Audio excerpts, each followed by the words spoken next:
Hi, welcome to Calm Down with James Eade. I'm James Eade, and I try to calm down. And why? Because I think when I make decisions based on anger, agitation, or anxiety, they're invariably poor decisions. When I make decisions based on when I'm calm, peaceful, serene, those decisions are usually better. They're almost always better. And I don't think I'm alone. I think the United States of America is uptight as a country and needs to learn to calm down. We get given timeouts in kindergarten, stuff like that. And we were taught early on ways to calm ourselves down. But we've forgotten as adults. We don't practice the tools and techniques that we have been taught to calm ourselves. Now, Calm Down with James Eade is mostly, I would say, something that it's just to help people calm down. But I do have an ulterior motive. It's not necessarily a bad one, but it's one that I believe in because I wrote this book. It's called Freedom, Your Path to Recovery. It's not my path, it's your path. Everyone needs to find their path, walk their path, and hold your head high while you're doing it. Look people in the eye. When I was in the throes of addiction, I couldn't do it. I can do it now because I'm in recovery. Now I've found a freedom and a return of the power of choice. Power of choice is a gift that was freely given to me, and I did not utilize it. And I lost the power of choice, but it's been restored to me. And I can choose how to behave now rather than just be compelled to behave in certain ways that weren't always the best, the prettiest, the nicest, the kindest. But I can do a better job now of being loving and kind. And if I can, why wouldn't I? So these tools and techniques are part of the show, Calm Down with James Eade. And I want to show you one other thing. This is the website I'm going to show you now. There it is. Had trouble finding it. But that's the website you can go to find previous episodes of Calm Down. And please, subscribe. You'll be notified, I think, when new shows arrive. And we try to do a show every week, episode 11 of 12 for season 1. And season 2 is in the mix. We're figuring out how to get that started. And it should be a little break of a week or two. But, then we'll get started with season 2. But calming down is the main thing. And if you want to tell me how you do it, write to me. Write to me at info@airu.tv. And I'll be glad to share the tools and techniques that you have learned. But the main thing, if you're definitely in recovery from addiction, getting anxious, getting agitated, getting angry can lead to resentments, and resentments can take you out. You can suffer a relapse. It's been done so often, but it is avoidable if you learn these tools and techniques to calm down. And calming down is not a selfish thing to do. Self-care, self-love, these are not selfish. You have to learn to take care of yourself. And for me, it's deep breathing. A deep breath can calm me down. The mind can calm the body. I'm telling you, take a deep breath. And the body can calm the mind. 1 or 2 deep breaths. And I feel better. I feel more relaxed, calm. And these are things that I can do, and I do them every morning so that I know that at some point during the day when I do get agitated or angry or anxious, or inevitably I do, these are things that I know. I have confidence. I've already done it once. I can do it again. So this breath is taken with the confidence that I know the feeling of calmness. And I know I make better decisions and behave better when I'm calm. So help us to calm down. We're calming yourself down first, because you can't give what you don't have. And if you're not calm, you can't calm anyone else down. But if you are calm, it's amazing how the vibe is picked up. And other people, instead of escalating arguments as I did in the past, I can de-escalate and calm them down. So thank you for joining us on Calm Down with James Eade. And we have plenty of segments coming up that you're going to be hopefully learning some more techniques, tools and techniques to calm down.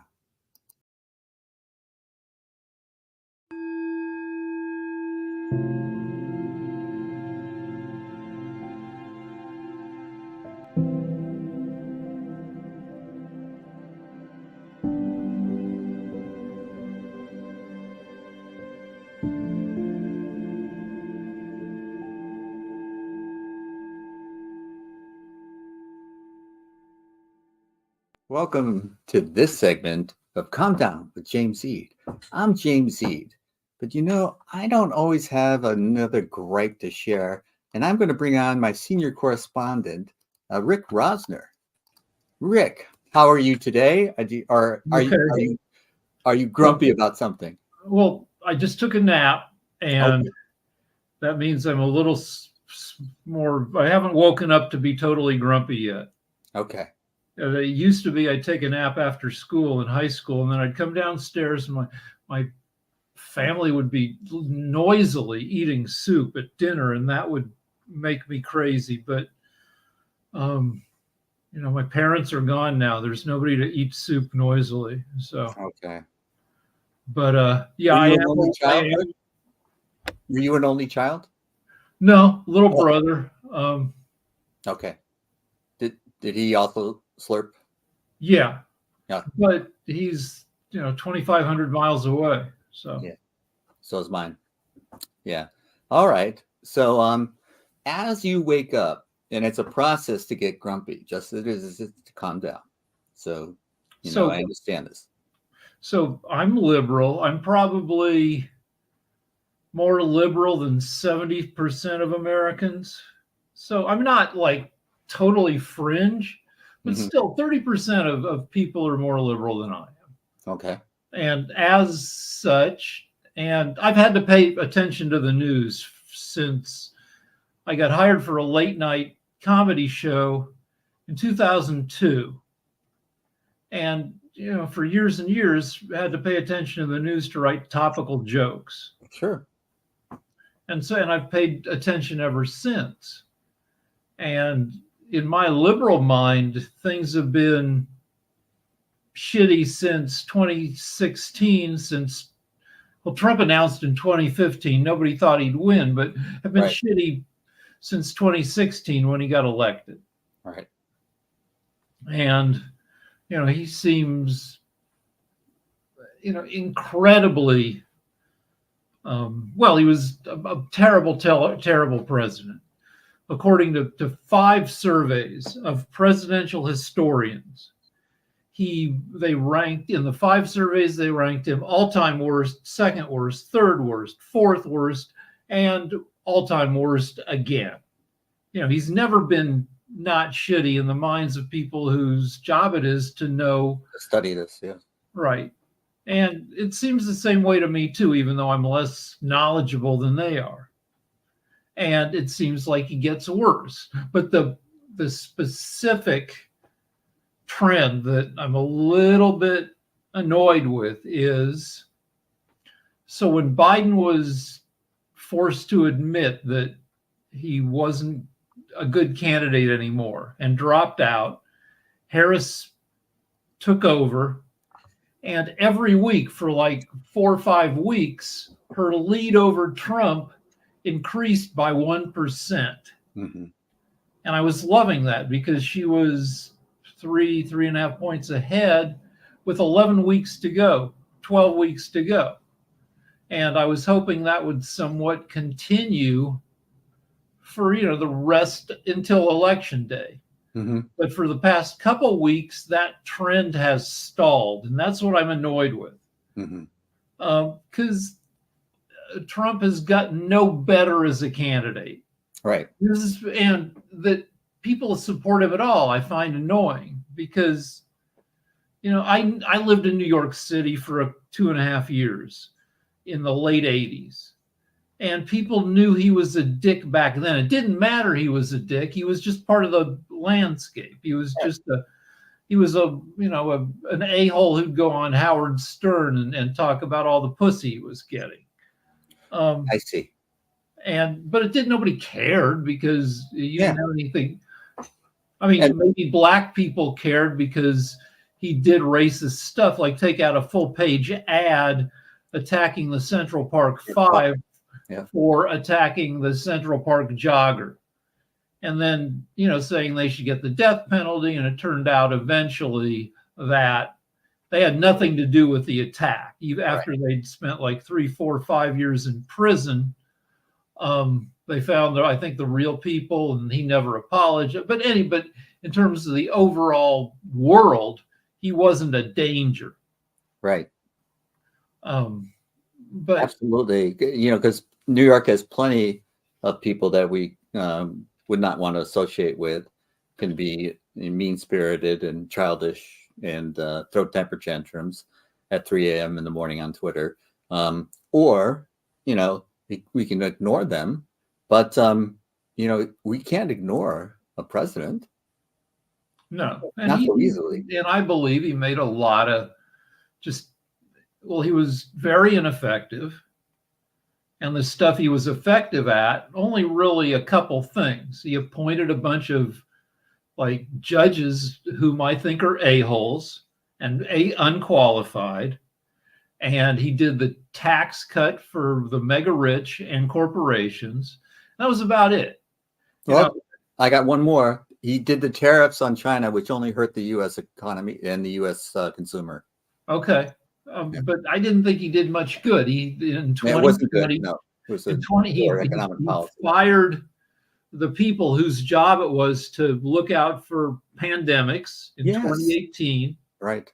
So we weren't ready when COVID came along at the end of 2019, and 2020 was freaking miserable with more jobless Americans than at any other point in U.S. history before or since. It was awful. And a ton of dead. And so, so this is part of a larger gripe that I maybe have already hit, that his approval since he announced for president in 2015 has pretty much been a steady 40%.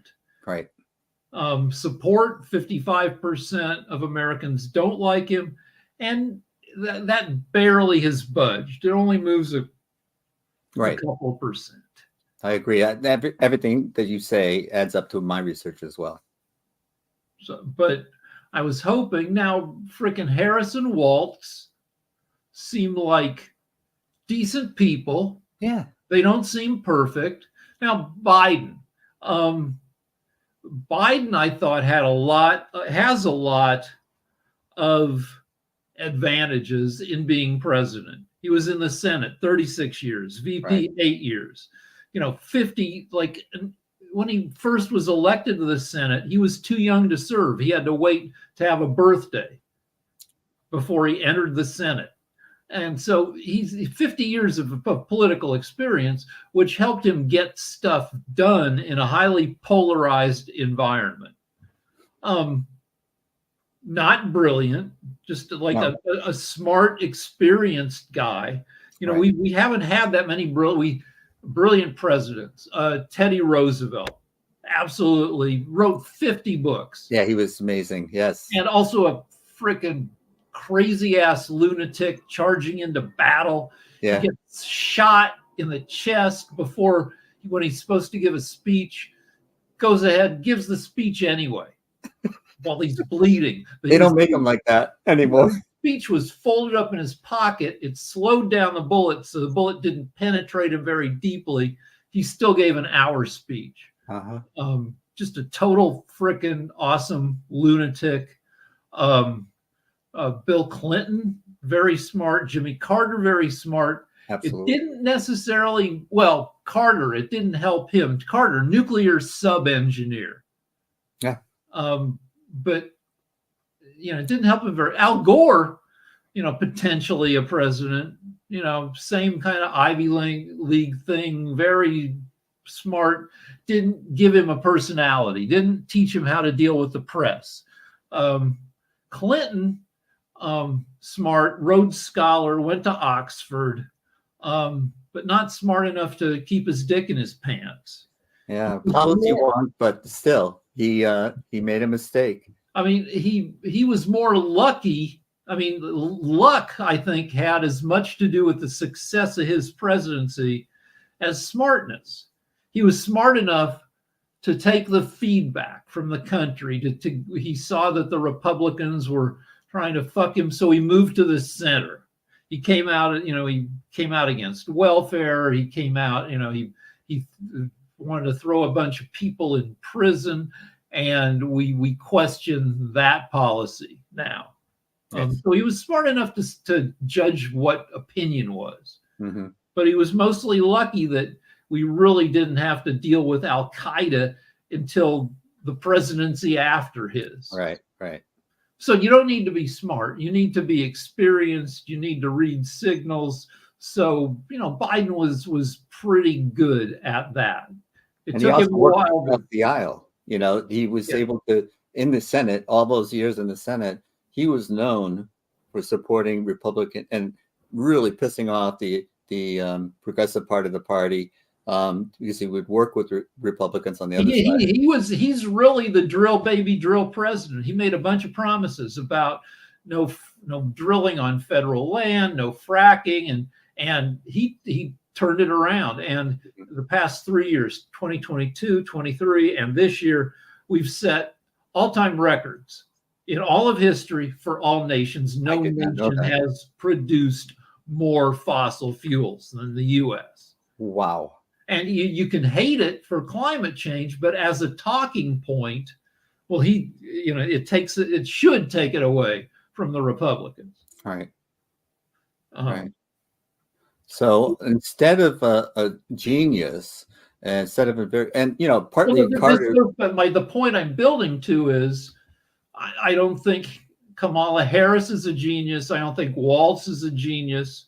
Right. But smart. They seem energetic, younger.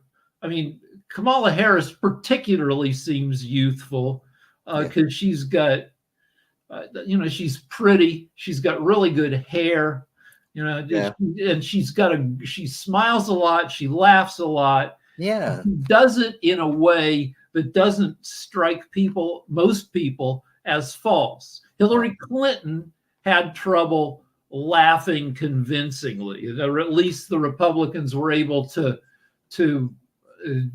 make people pay attention to how she laughed. Mm-hmm. So they're trying to make an issue out of that with Harris as well, but I don't think that they're successful at it. No, I don't think it's fixed. But what I was hoping for was that Harris's lead would just steadily increase. Maybe not as fast as it initially did, but for the last couple of weeks, she's been at 3.5% in the aggregate polls, which are Hillary Clinton numbers. Maybe not enough to win the general election, and she needs to regularly show a 7-8% lead in these polls. And I could bitch about the polls. I think I've already bitched about the polls, how they're, but even though they're unreliable, we still need to get, good signals from them. And that's true. I don't know anyone in my circle that responds to polls.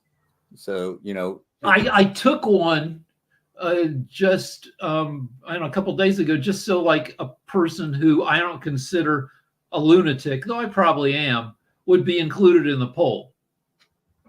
And they pick up, I go, how long is it going to take?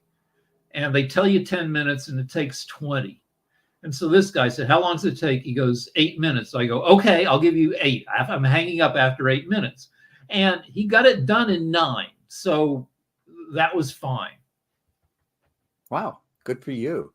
So, and you don't do it normally, though. That was an exception. Is that correct? Every once in a while, maybe once a year, I'll say yes, but I usually end up more pissed off because it takes a long time. Yeah. And like this poll, it pissed me off a little bit because one of the questions were, which two of these issues are most important to you? And then they run through a list of 10 issues, and it's like, well, how am I supposed to keep all those in my head to pick out the two? That was a dumb question. Also, they didn't have the two issues that most were, Exactly. so it's so often you see polls that are badly designed. Correct. Absolutely. Very, very true. But going back to what you were saying about Trump support is, solid at a certain level. Right now The he's at moment. 43%, which Yeah. is freaking ridiculous because like he just keeps saying crazy crap. Where now the Arlington shit hasn't hit the polls, but I don't think it'll move the polls. So to explain to people who don't know, so Trump, there are 13 people got killed in a terrorist bomb during the U.S. withdrawal from Afghanistan. 13 U.S. troops.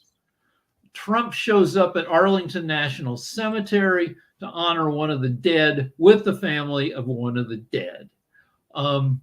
He also made a campaign ad using footage taken at the grave site, which is against the rules of Arlington. Right. Also, some of his staffers got in a physical and verbal scuffle with somebody who works at Arlington who told them they were breaking the rules and they couldn't do this. Then his campaign staff said, well, that person was mentally ill. What we did was fine. And this whole thing, and like libs are just going, well, freaking asshole. And conservatives are yelling, lots of people have made ads at Arlington, and what he did was fine. He was honoring the dead. He wasn't making a campaign ad. And this thing's been going for a week. And, he poses like a jerk at the grave. He's standing among the graves and he's grinning and he's giving a thumbs up. And,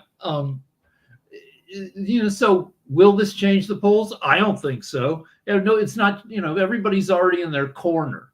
And right. Independents, are they going to give a crap about a scuffle at Arlington? Probably not. But yeah, I'm kind of generally low-key annoyed all the time that he's still at 43% approval and 53% disapproval. I feel like he should be under 40. I mean, and but so he literally could have shot someone on Fifth Avenue, and his numbers wouldn't have suffered. He said that's a saying of his, that my people are with me. Right. I could shoot somebody on Fifth Avenue and I wouldn't lose a single voter. Said something that's pretty close to the quote. And then somebody died in one of his buildings on Fifth Avenue. He killed somebody on Fifth Avenue because he was too cheap to install sprinklers in his condos. Now, sprinklers cost a ton. They're not cheap to install. So, I can understand it, but I can also understand that he was freaking cheap. A fire broke out and this guy died in one of his apartments/condos. Nobody cared. Well, the list of things that he has done that has been damaging goes on and on. But I think I saw a tweet today, like arguing that he couldn't have committed the crimes. How could a guy not have a single charge filed against him in the first 77 years of his life, and then have all these charges filed against him at age 88? And then, I and a bunch of other libs went back through his history of getting caught doing stuff. He was first investigated by the FBI in 1972 for racist rental practices, and the FBI had applicants to look for apartments in Trump properties, and black people showed up and they were told no availability, and white people showed up and they said, yeah, we have apartments for you. So the DOJ, on the basis of this, in 73, sued Trump and his dad, and they settled in 74. That was 50 years ago. And he's been involved in 4,900 lawsuits. People sue him to get him to pay his legit debts. Right. He sues people who want him to pay them, and he's like, yeah, take me to court. And he's been more involved in more lawsuits than the next 4 real estate developers combined. Right. He's had a history of shady operating. Oh yeah. And that's New York was the first place that he was that people just found out. He's been a con artist practicing a long con, and people in New York found out first. And Yeah, you would because think I by mean, now that he used to love New York City. He used to love the nightlife. He used to love banging second tier models. He used to love going on Stern, like I said. yeah. Um, And the tabloids would feature him on the back page. yeah. Um, so I mean, so my general gripe, my specific gripe is the polls aren't budging as much as I want them to. Okay. My general gripe is they haven't budged for the last 8 years, regardless of what he does. Right. Which is not to disregard some of the issues that make Trump's people follow him for bullshit reasons, for the sportification of politics. He's our guy. We're going to support him no matter what shitty stuff he does, and F everybody else because you're on the other side. It's like the Celtics versus the Lakers. Mm-hmm. That's a dumb reason to always support him, but there are legit reasons to support him, which the big euphemism for it is economic uncertainty. That you're in, like prices have gone up by 20% in the last 3.5 years. Right. Not just here. That's a global inflation. Right. But here's where you feel it, because here's where you live. Right. And jobs have gotten shittier over the past decade. And I would argue that a lot of the shitification of jobs has been due to tech disruption. Well, there's another big cause that's crazy, but women entering the workforce over the past, starting, say, in the 60s. Women entered the workforce in World War II in the 40s. Sure. But then the men came back and the women went back home. Right. And stayed there until the 60s, the 70s, the 80s. Once women came into the workforce, employers were like, well, we have a bunch more people working. We have to lower wages. So one salary wasn't good enough to support a family. You needed both parents working. Yes. That's a huge general trend and part of the fucking of Americans. A lot of cost there, right? And then the more recent trend is tech replacing real jobs with these bullshit jobs. Uber driver, a bullshit job. DoorDash. I'd argue OnlyFans is a ridiculous kind of half a job. We have as many people naked on OnlyFans, 1.1 million. Now, I don't know if they're all in America, probably not, but most of them, as we have doctors. So that's a whole new job, is pornographic model.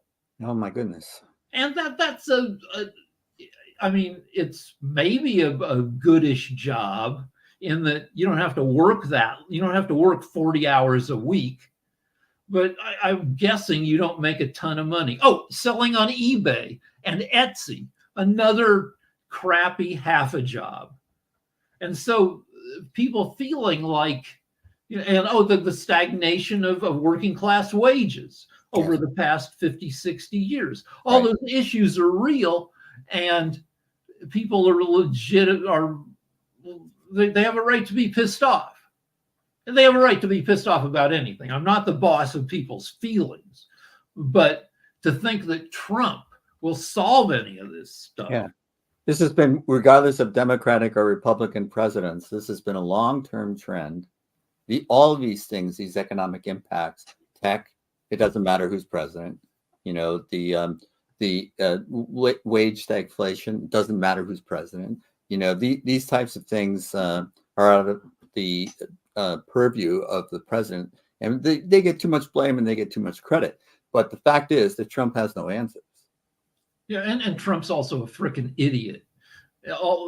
What ideas he has are generally bad. Now, it takes us back to Harris Waltz. Mm-hmm. So I don't think you need a genius as president. What I think you need is sane, normal, non-chaotic government. I think tech has, even though tech has been fucking us, I think tech can save us, because tech has saved us in the US. That over the past 50 years, we have dominated the world technologically, and other countries have eaten into that. But if we can maintain technological dominance, we can make a ton of money out of that, and we can grow out of some of our issues. Also, tech makes stuff cheaper and cheaper. Over the past 100 years, the percent of your salary, your income that you had to spend on food, down 75%, clothing down 75%. Eventually, the cost of medicine will get knocked down. The cost of housing will get knocked down because of amazing technology. So if America can keep its shit together, right, for long enough, we will get benefits from tech. But to keep its shit together, we need people who aren't frickin' idiots, chaotic idiots in government. They don't have to be geniuses. They just have to give a sane government and allow America to do what it's good at doing. Calvin Coolidge, a non-brilliant, but okay, I guess, president, kind of a placeholder. He took over after Harding died, and he said the business of America is business. Yeah. So let America frickin' do business, but don't put America's worst businessman in charge. Yeah, 6 bankruptcies and counting. And the idea, also is when you have a president, you want them to put competent people in their jobs. Right. So competent people run away from Trump. Rex Tillerson. Now, Rex Tillerson was CEO of Exxon. Right. I believe if I looked into his background, I'd probably find a lot of stuff that would make me call him evil, because Exxon and the other oil companies, they knew about climate change for decades, and they paid scientists to say oil. Right. But an evil kind of CEO, but competent, knew his shit, knows how to run a company. Tillerson lasts 10 months under Trump, and he quits, and he says Trump is a fucking moron. And so he hired a chief of staff who was a general who can't stand Trump. So with Trump, competent people leave, right, and psychos stick around. Stephen Miller, his immigration guy, a guy who's been a racist asshole ever since high school. He went to Santa Monica High, and he would throw garbage on the floor in front of the janitor, saying, "Yeah, that's your job to pick it up." His family has been dismayed about him for more than 30 years because he was a dick from word go. People didn't like him. He took it to heart. I can understand that. Not enough people liked me in high school.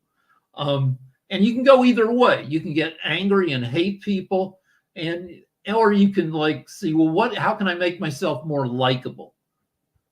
I think that's a better way to go. Right. The Stephen Miller guy is just trying to get vengeance on the world. Right. So there are going to be Stephen Millers in the world. So what can we do to keep calm, not react to them, not upset ourselves, because we are going to encounter people like this. It's inevitable. And so we have to have a way of dealing with it that doesn't make us crazy. Well, I mean, one way is when I'm in traffic. Let's see, I see people who need to be taught a lesson. Mm-hmm. That doesn't work because never has. I've been in interactions and where I get mad at somebody and we have a back and forth, and either you teach them a lesson and they are like, what? They question their ways. I don't think that ever happens, but maybe, and it's like, well, that's no fun. You took somebody who's an asshole and you made them better. You made them a nicer person. What fun is that? What you want is, my writing partner talked about an interaction he had in Manhattan where he was juking in and out with a a-hole taxi driver, and it ended when he juked the guy, and the guy rear-ended somebody, a parked car, and he loved that because it felt like revenge. But Hmm. that doesn't make that taxi driver less of an asshole. And it also, it's like those interactions. You never leave one of those feeling good about what happened. Exactly. Also, for every a-hole that you're driving next to, there are 15 million other a-holes in just the US out there being a-holes. And It's you can't do inevitable. anything about them. Right. So what I do in traffic, and this is just me, this is what the technique I use when I say I'm late for an appointment and I'm in bad traffic. Now I used to get very angry and upset about this. It didn't get me to my appointment any sooner. So now I tell myself to get out of the way. I say get out of the way, and I'm not referring to the cars in front of me. I'm referring to my ego. I got to get out of the way and let it just play out the way it's going to play out. I'm going to get there when I get there. I'm not going to, by getting me angry and upset, it only hurts me. It does nothing about the traffic. Sure. So you're Zen. You practice Zen. Well, I have Zen in a bottle. I take for my blood pressure an adrenaline blocker called Toprol, okay. and it stops me from getting as worked up. It's like, all right, it's like Ozempic, but for temper. They found out that Ozempic, this diabetes drug, lets people drop weight without, I guess, serious side effects, or at least that they've discovered so far. All right. To the point where Oprah had to sell Weight Watchers. Oprah bought Weight Watchers because she believed in the program, because Oprah, if you remember, for 40 years has struggled with her weight. Up and down, right? Right. But now she's on Ozempic. She looks great, and she doesn't need to have willpower. And she's like, well, all right, sorry, Weight Watchers, I can't legitimately, A, you seem like a bad business now that we have Ozempic, and B, I can't legitimately support you anymore because I'm cheating with Ozempic. So that's me with Toprol. I could, I don't have to be Zen because I can just take a pill that makes me Zen. I see. Okay. It's good also for, I don't like to fly. So like that I'll double up on my dosage before I get on a plane. Okay. So this is a technique, a tool that Rick uses, and the job of everyone is to find what works for them. And we don't pass judgment on what someone else is doing, because Rick has shared some of his other tools and techniques in the past. And what we do is say, what works for you might not work for me, but if nothing is working, try something. You hear something, try it, see if it works. Who knows? I found what works for me, which is basically deep breathing and calming myself down, because the mind can calm the body and the body can calm the mind. And when I do the deep breathing, I can calm down. But if you find your way to whatever solution, whatever works for you, because don't let anger rule your life. Don't let anxiety and being anxious and agitated be your go-to daily life. I have another cheat. You can be Zen, or you can undo your pants. I used to, if you're doing your blood pressure, you've got the cuff on. Yeah. Like if your pants are a little tight, your blood pressure is going to be a little higher. Right. So when I take my blood pressure, I see how low I can get it. And so I undo my pants, I throw my head back, I roll my eyes up into my head, I try to make my breathing shallow, and I see how low I can get the numbers. That's a great exercise. I used to walk into the doctor's office, they would take my blood pressure and they would say it's elevated. And then they would take it at the end and they would say it's normal. I had white coat syndrome. I would be a nervous wreck going into the doctor's office. I was in, well, it wasn't surgery, but they were freezing a thing in me with a liquid nitrogen needle. Right. And I set off a ton of bells because I'm awake for the procedure. I like being awake. I don't like getting general anesthesia. So can I be awake? They're like, sure. but I can see out of the corner of my eye, I can see the blood pressure monitor. And, it takes your blood pressure every few minutes during the procedure. And I'm seeing like it starts taking my blood pressure. So I want to see how low I can get it. Yeah. And all of a sudden, all these bells are go off, and the nurse runs in and she's going, "Are you okay? Are you okay?" I set off all the bells that said I'd stop breathing. I'm like, sorry, I was playing a game with the monitor. You're amusing yourself, which is another tool and technique. Yeah, you shouldn't do that when you've got like 6 people working on you. Yeah. Well, Rick, thank you so much. And I'm going to say goodbye for now, but we'll see you next week. All right, see you then. Until then, calm down however you can. Okay, I'll undo my pants. Bye. What works for Rick may not work for you, but I know I was going to tell you kids at home not to try this because Rick is a professional, but I know you will try some of this. So I won't tell you that. But this has been the segment with Rick Rosner, our senior correspondent from LA, and for Calm Down with James Eade.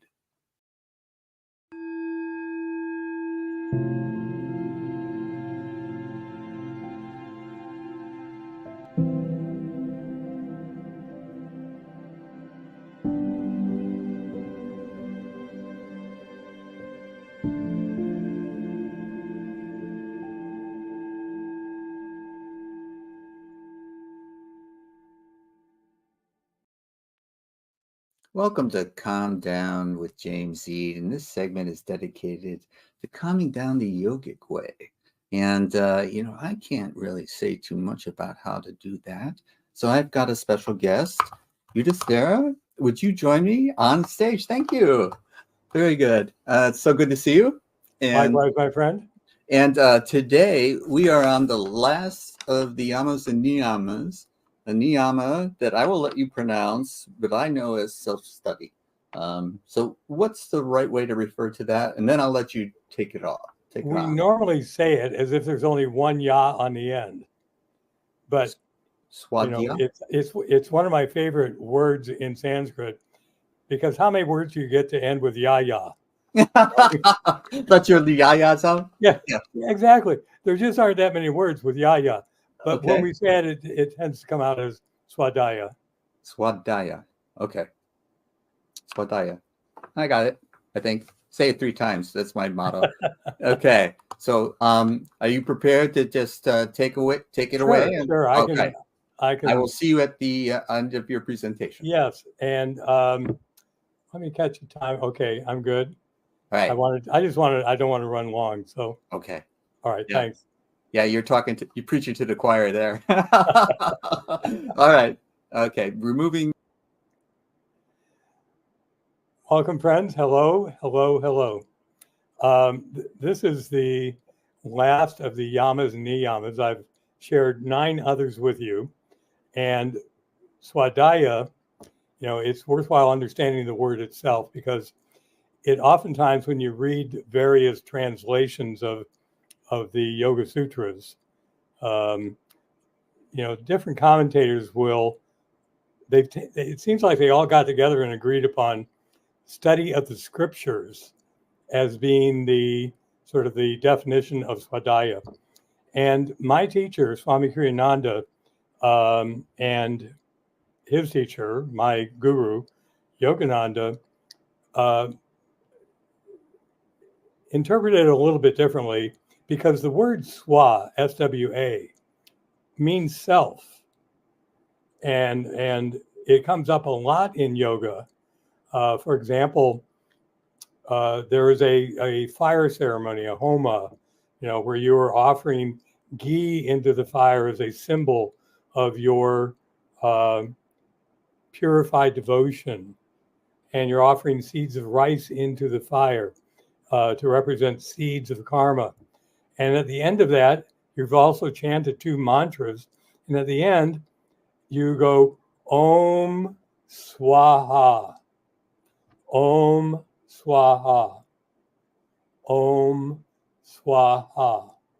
And in that moment, what you're doing is, I offer myself to be purified.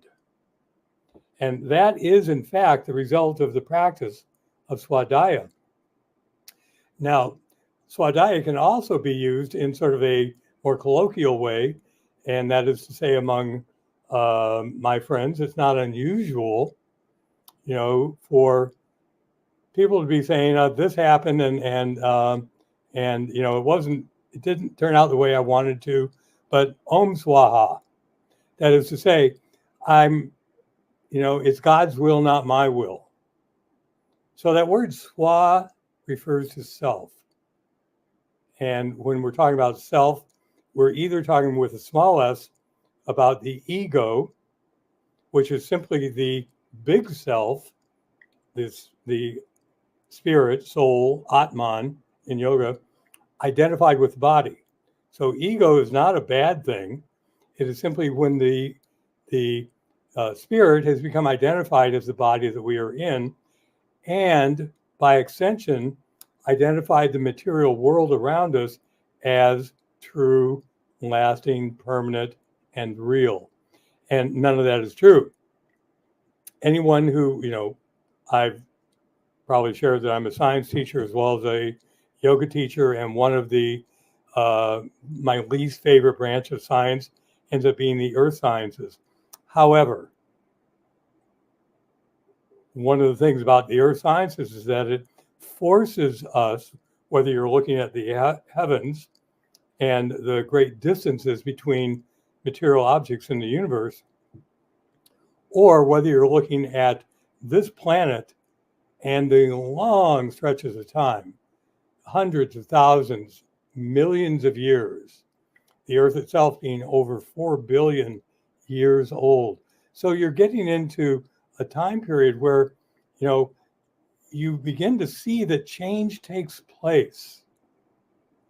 But for us, we become captivated by the delusion, the illusion that things are permanent, even though we know it's not true.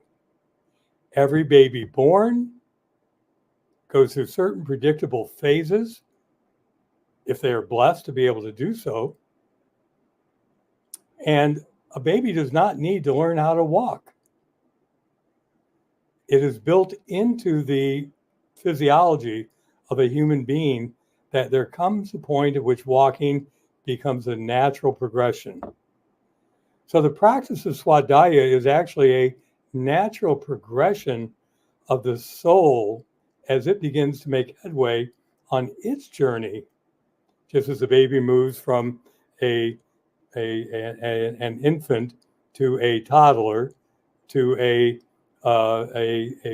small human being who is walking on 2 feet unsteadily, but nonetheless walking. And you and I can crawl right now, but we choose not to because we can walk.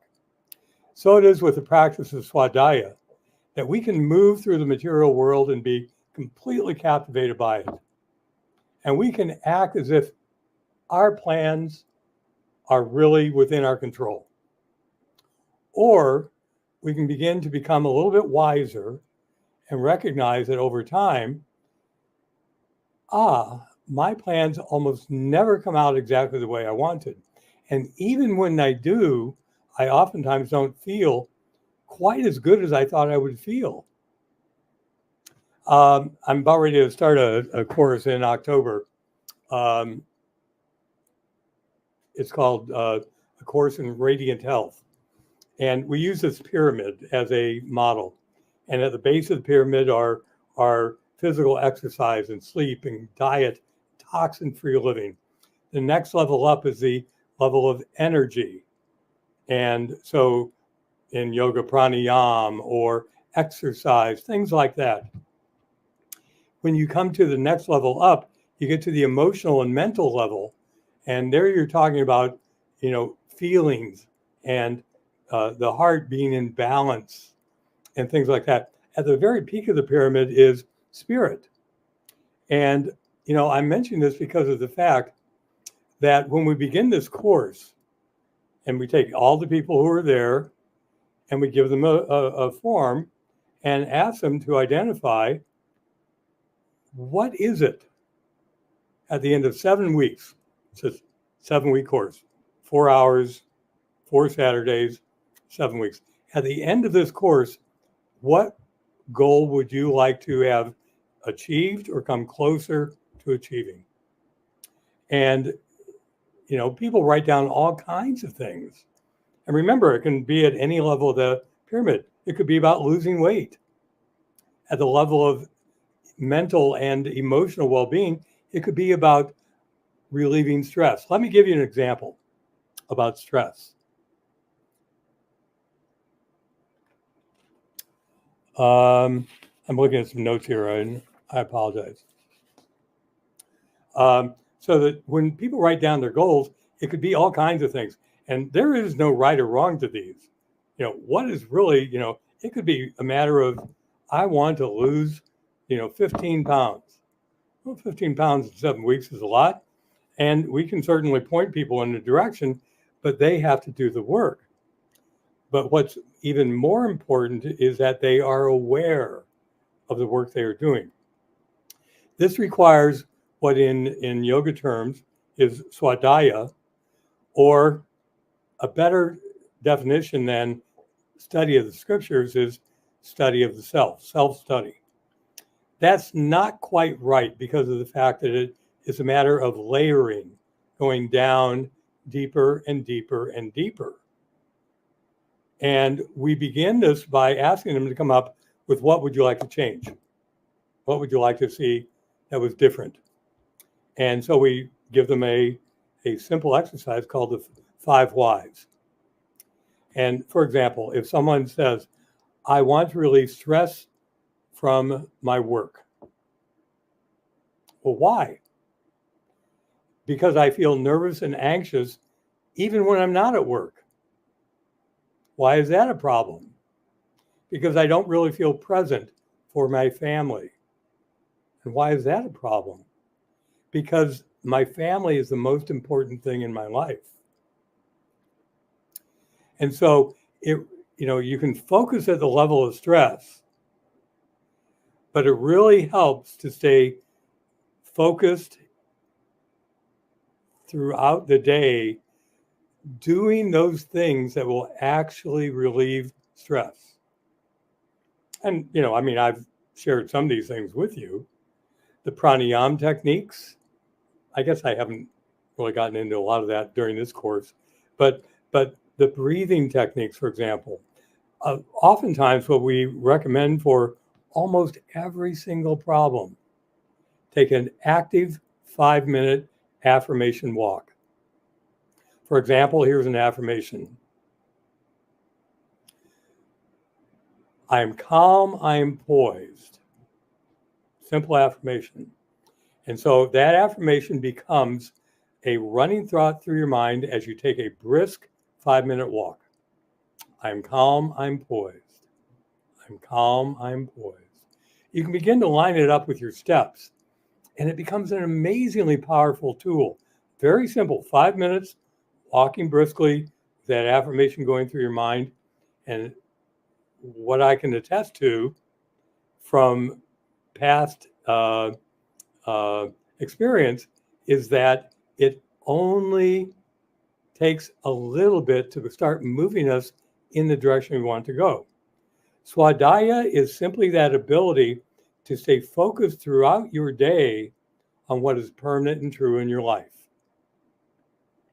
and be able to let everything else go. Om Swaha, right? My boss is angry at me. Well, I'm going to fix what I can, but Om Swaha. I'm going to take a 5-minute break every hour and a half or every 2 hours. I'm going to go into the bathroom. I'm going to close the toilet stall, sit down in the toilet, and watch my breath for 5 minutes. Close my eyes, watch the breath go in, watch the breath go out, and pause. Do that for 5 minutes every couple of hours, and your stress level is going to go down. So I'm only giving you these as an example because of the fact that the higher expression of Swadhyaya is really around the other yamas and niyamas. For example, the first yama was that of ahimsa, non-harming. Now, harming doesn't always mean, of course, you physically hurt someone. You don't want to do that, of course. But the words that we use, and then, for those of you who know about the 12 steps, we're very much in the region of step, excuse me, of step 10 right now, in which, if you think about it, what step 10 says is continue to take personal inventory, and when we were wrong, properly admitted it. Swadhyaya is the knowledge or the awareness that you've just caused harm. And you're then going to correct it immediately or as soon as you can, if you can. And if you can't, ahimsa then becomes forgiving yourself and moving on. So Swadhyaya is this continuous inward projection, being aware of your thoughts, your feelings, your actions in relationship to how they relate to others, the world around you, and of course, to yourself. And so in the end, Swadhyaya is about self-awareness, self-study. So I think that is about it for Swadhyaya, and that sort of wraps things up. We actually have one more session in which we'll talk about two other yoga practices. One is called sadhana, and I've mentioned it throughout these classes, and the other is about nishkam karma, but we'll get to that next time. So blessings. Well, thank you, Edith, there.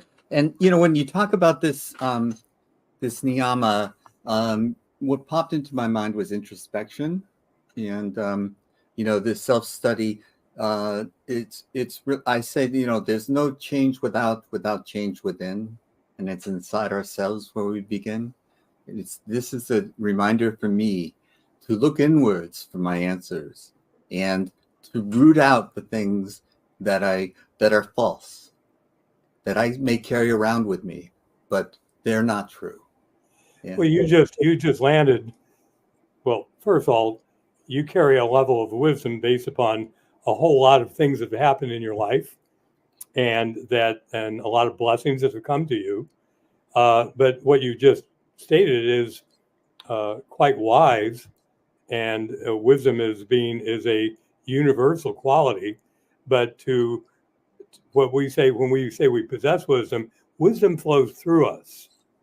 And this matter of rooting out false identifications from the heart is central to the practice of Swadhyaya, because what it comes down to is really the false expectation that if I can get things lined up just right, then I will be happy. Yes.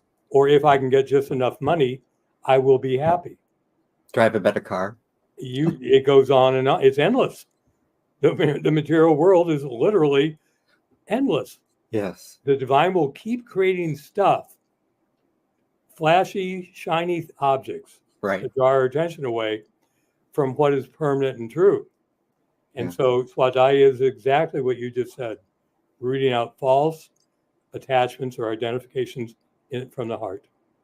And when you say everyone has wisdom, and I try not to allow that to go to my head and think that I am wise. I think this wisdom has been given to me, and that we all have this innate wisdom, and we aren't taught to tap into it. And this practice, the practice that you walk, the path that you walk, and the teachings that you give us, this is allowing me to tap into that wisdom. It's my highest self. It's not my ego. And I think that is universal. I think we all can do that if only we knew how. Yeah, it's so true, Jim. And you just used another word, introspection. And introspection it's a good word. To introspect is actually a very positive thing. The one thing I will say about the idea of introspection, even self-study, is that they tend to be a little bit mental. And Swadhyaya is not a mental activity I see what only. you're saying. Yes, Yeah. very good. Very Yeah. good distinction. And the other thing about introspection is that I can go down a path of self-loathing, of criticizing myself. Oh my goodness. And so what I have to focus on is on the truth. And many of these self-criticisms are false. And what 12-step programs teach you is that if you're going to list your defects, you list your assets as well. And that's a good practice. But I warn people when I tell them to look inwards and to do introspection is to put the brakes on when they get into self-criticism, and the awareness that you're going down this path of self-criticism. I call it self-loathing, is a rabbit hole that I have fallen into in the past. And now I see the warning signs and can stop before I go. Yep. It's so true. I'm this matter of self-criticism, self-loathing, it has, of course, another side to it, which is false praise and sort of fluffing yourself up as if you're somehow greater than you are. Yes. And so these two things are actually one. They're not different. They appear different.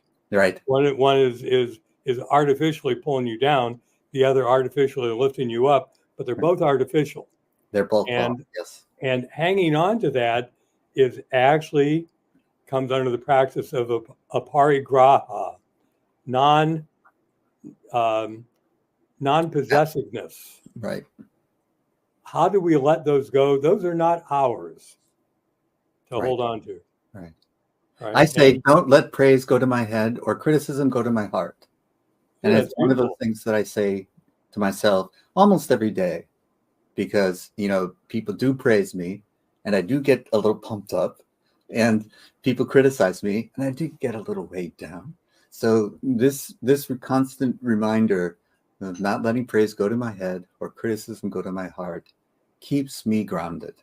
And it's just another tool that I've been taught. Well, and what you just described is the practice of Swadhyaya, because it is an awareness of what's happening within you, what is true and within you versus that which is not true. Right. There's a wonderful yoga practice called neti neti. Yes. Right. Right. And that's really what it takes. Sorry, I internalized that. Yeah. Neti neti.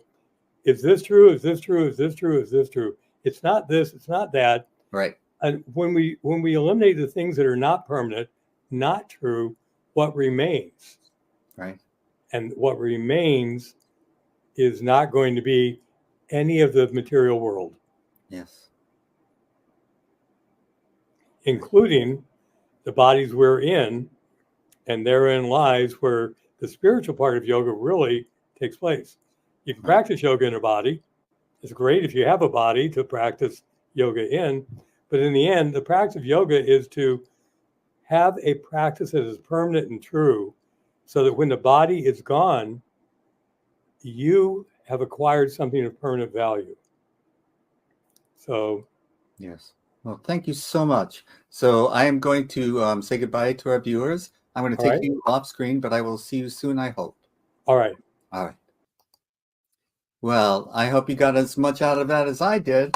And that was Judith telling us the last of the 10 yamas and niyamas. I'm looking at my cheat sheet.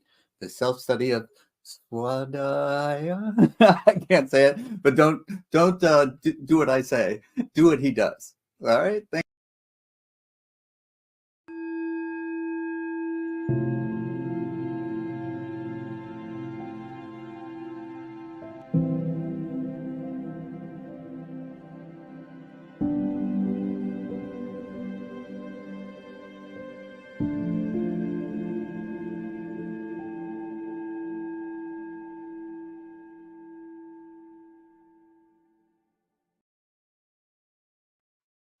Welcome to the final segment of Calm Down.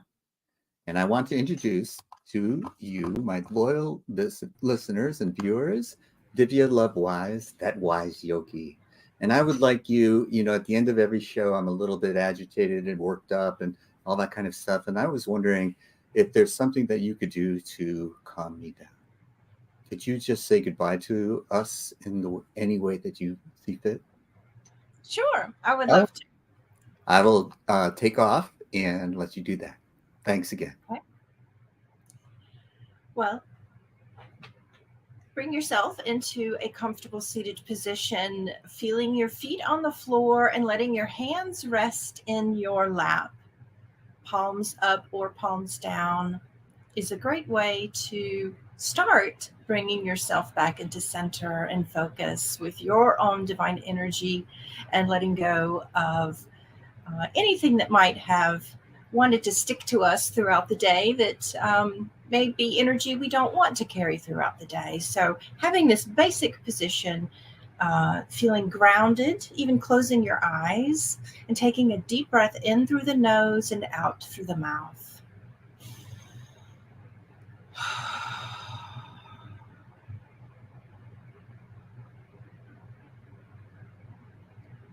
And one of the ways we can bring ourselves back to center is observing with our senses what we can feel, the temperature of the air in the room, observing any sounds that you hear.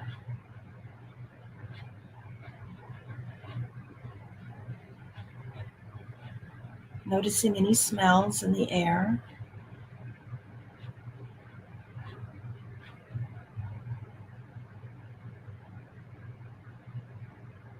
And then bring your awareness to your breath.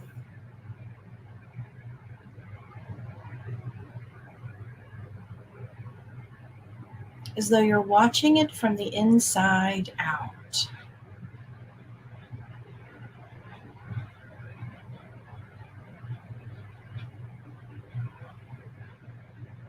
Watching the inhale wash into the body. And watching the exhale wash out of the body. Just like the waves of the ocean as they wash onto the shore.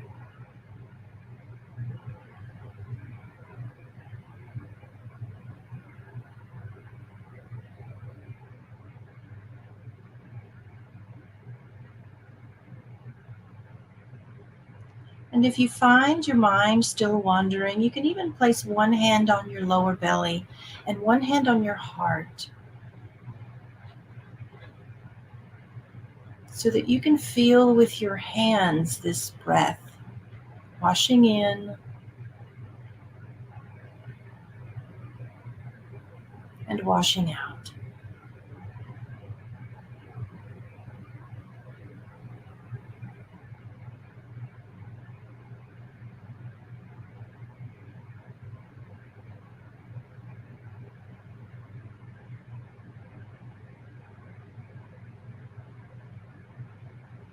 And with your mind's eye, visualize this inhalation and exhalation as an internal shower, clearing away your energy so that it's refreshed,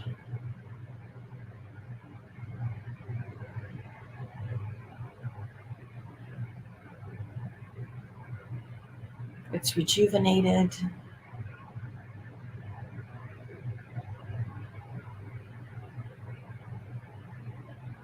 and it's restored.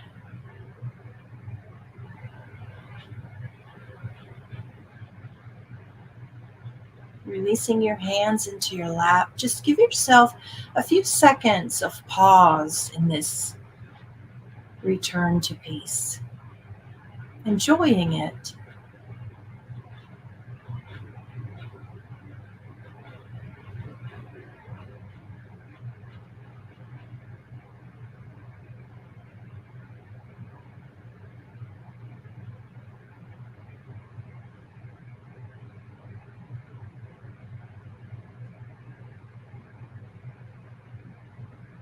when you are ready, you can open your eyes, wiggling your fingers and your toes, feeling grounded in your body, grounded in the best part of yourself, and you can go out into the world and carry that best part in the forefront of your mind and your heart.